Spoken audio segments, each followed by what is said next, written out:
team. I'm so excited for learning this week because we get to learn about a culture that's different than our own. So, tomorrow, May 5th, is a special holiday celebrated in Mexico. This holiday is called Cinco de Mayo. Can you say that with me? Cinco de Mayo, yeah. And in Mexico, they celebrate it because they're celebrating a battle that Mexico once won. And in America, sometimes we celebrate it too. So I thought this week would be a perfect week to celebrate some authors who use their Hispanic heritage to write stories. And so today we get to read a story, and it's called Dear Primo. And primo is a Spanish word for cousin. So wow, you get to hear some Spanish words today too. Say primo. Very good initial sound. Yeah, and it says a letter to my cousin. Now, Miss Shea doesn't speak very much Spanish, so she went to the back of the story and she found a glossary. Oh, yeah, I remember a glossary tells me what some words mean and how to pronounce them. So when I'm reading the story, you might see me going back to the glossary. That's because I want to do my best to try and pronounce Spanish words correctly. Dear Primo, a letter to my cousin. Now, while we're reading this story and learning more about Spanish heritage, we also have an important reading job. You are going to go through the story and compare, say compare, and contrast two things. Well, today you get to compare and contrast two cousins. Yeah, you're right. So anytime the cousins are the same, that means compare. Say same, same. Yeah, show me same, same, same. Same, same, same. Anytime you hear the cousins and they're the same, I want you to do same for me. But anytime you hear the cousin's story and they're different, that means not the same. I want you to show me different. Show me different. Very good. So let's do syllable change up for same. Ready? Same, same, one syllable. Oh, let's do it again. Same, same, just one syllable. Okay, let's do syllable change up for different. Different, different, different. Two syllables. So now your job is to be able to tell me, how are these cousins the same and different? Score! I just got a letter from my primo, my cousin Carlitos. I live in America, but he lives in Mexico. I want you to be able to see that. Where my family is from. Maybe someday we'll meet. Dear Primo Charlie, how are you? Do you wonder like me what life is like far away? I live on a farm surrounded by mountains and trees. My family grows many things such as maize. Oh yeah, and I'm going to use the picture maize. I've heard it pronounced maize or maize. Must be what? It's corn, you're right. Give yourself 3 snaps. 1, 2, 3. We have a burro, pollos, and a gallo. Every morning, the gallo crows and crows. And so they've labeled things in this story so we can learn more Spanish words. Dear Primo Carlitos, I live in a city. Ooh, so I'm already noticing that these two cousins are different. One lives in Mexico on a, what does he live on? Let's go back. On a farm, very good. And then one cousin lives in a city. Yeah, maybe just like you if we live in St. Louis City. I live in a city.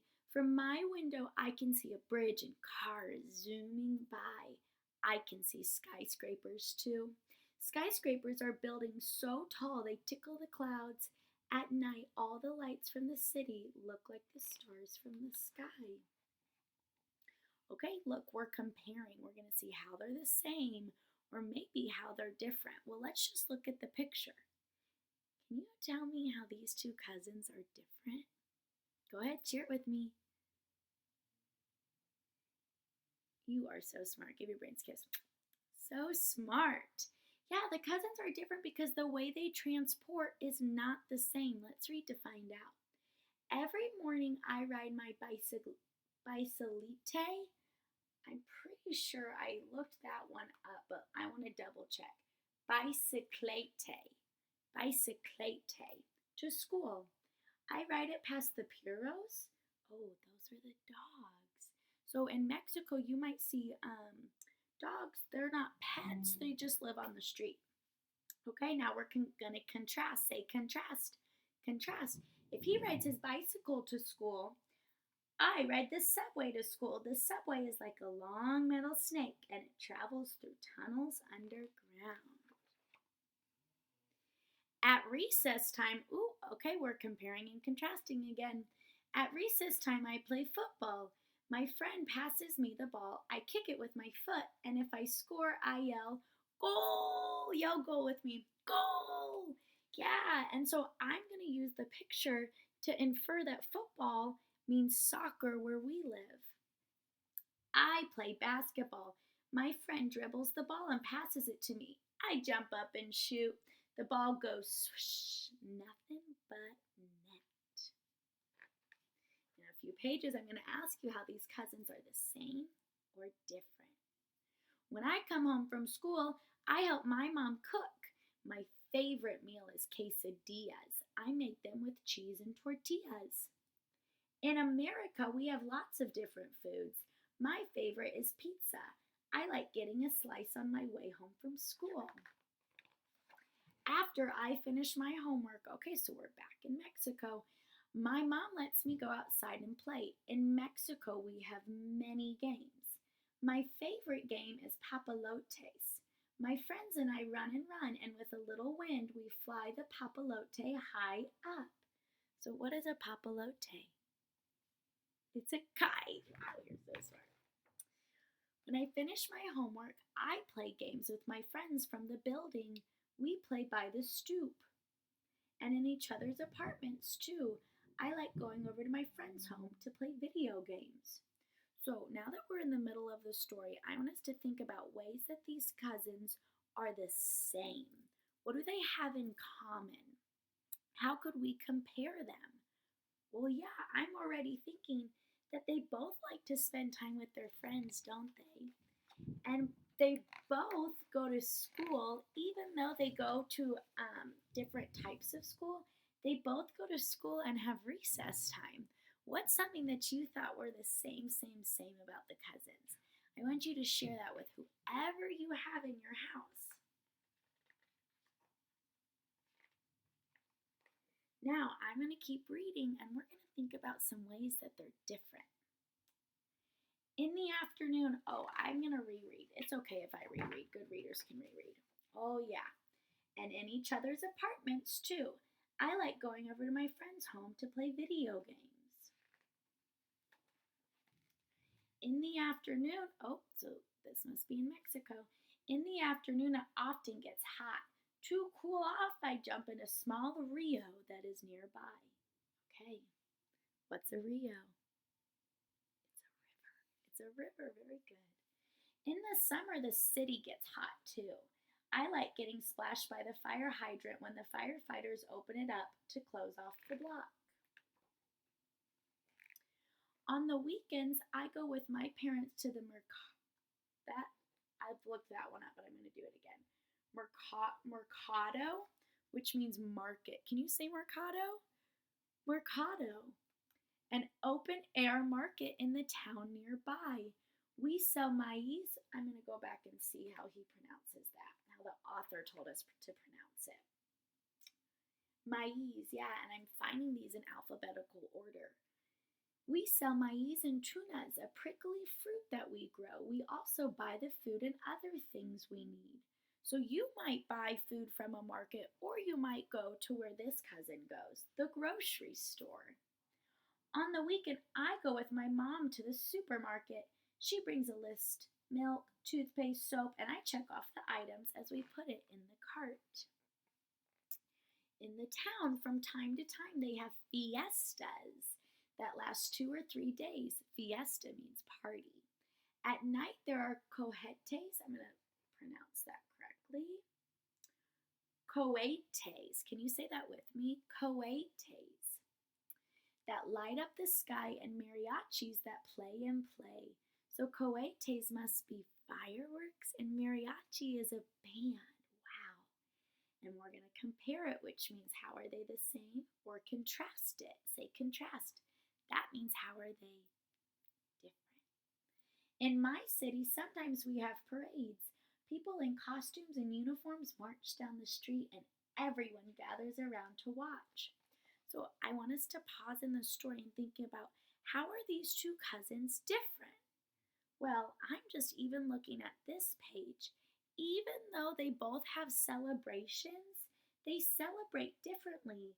It looks like they both go out in their street with their community, but in Mexico they might celebrate with a mariachi band and fireworks, and in the city in America they celebrate with a marching band, and I don't see any fireworks around. There are churros in Mexico that I wish you could see. They do tricks with their caballos and ritas. I'm going to look how to pronounce that. And I want you to look at the picture and be able to tell me what is a churro, what is a caballo, and what is a rita.